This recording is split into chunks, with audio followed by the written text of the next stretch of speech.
Okay. Whoa, whoa, whoa! Whoa! I need an ult! I need an ult!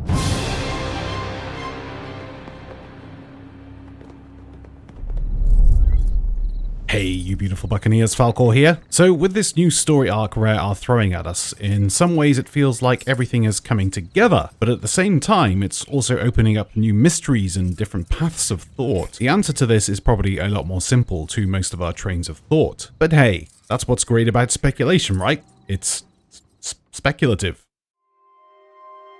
So in my last video, I pointed out the astral form of the burning blade found within the Heart of Fire was missing a cannon. We know that Wanda found a cannon from the burning blade, along with other parts including its figurehead, but the astral form of the ship has all of this intact, apart from the cannon, which really got me thinking about why this was. Now, if this little Easter egg is in fact integral to the lore and not just a mere aesthetic that has no meaning, that would mean that the burning blade sank or was destroyed without the cannon present, which means that the cannon was thrown overboard or stolen or destroyed during its existence. Now, we know that Flameheart Sr. was the most feared of all the pirates on the seas. We also know that he's been in the Sea of Thieves a lot longer than most lore characters, and could possibly be the whole reason for the skeletal curse. We learned recently that all the forts within the game are nothing more than a tribute to the Flame Lord himself, so it's very possible that Flameheart Sr. was patient zero of the curse. So imagine a Sea of Thieves without a skeletal curse. We know that it didn't always exist, as the ancients have no cave paintings proving it was a problem for them. Flameheart Sr. was a typical pirate. His thirst for gold and glory was unquenchable. The Sea of Thieves was his playground, where outside influences could not disturb his onslaught.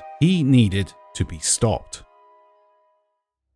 Now, this is the part where I'm going to do a huge deep dive into the lore here. There is simply not enough info to back up any of these claims, and I really want to point out that all my videos are mere speculation, as a lot of people consider them to be the actual lore of the game, but as far as actual story goes, a lot is yet to be written, and it falls on people like myself to try our best to tie up the loose ends. So here goes. Now, we know that the ferryman made a huge sacrifice for these lands, and we know that his sacrifice was to be the captain of the ferry of the damned, and ship all lost souls back to the land of the living, essentially making us all immortal. But why?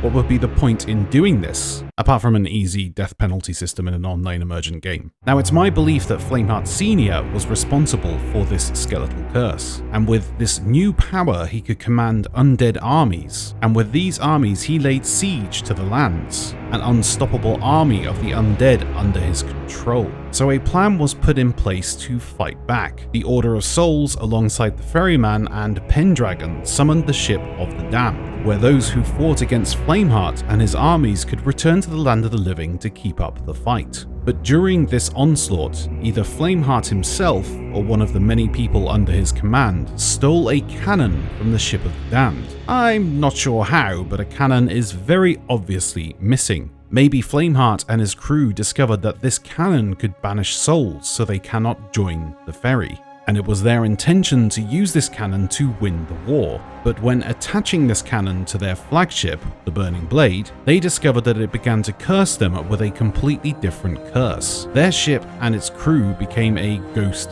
vessel, a ship of the damned in the real world, and the cannon merely fell off the ship and sank to the depths of the ocean. It would tie up a lot of the loose ends, why the Burning Blade in the Heart of Fire is a ghost ship, why Flameheart Sr. was reported dead, and why the ghost vessel is missing the cannon. Keep in mind that it was the metal from this cannon that was used by Wanda to create the cursed cannibals, and which eventually cursed herself to follow Flameheart. Maybe when the Burning Blade returns, it will be a ship of the damned.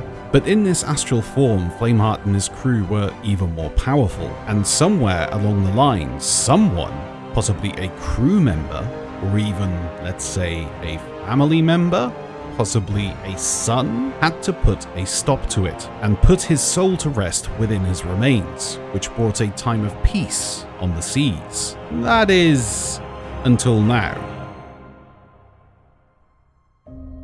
It's a really far-flung theory that has a lot of loose ends, but until we know more about what happened in this lore gap, it really is all down to speculation and trying to piece together what we already know. Let's see what you guys make of this. Please leave your theories down in the comments below.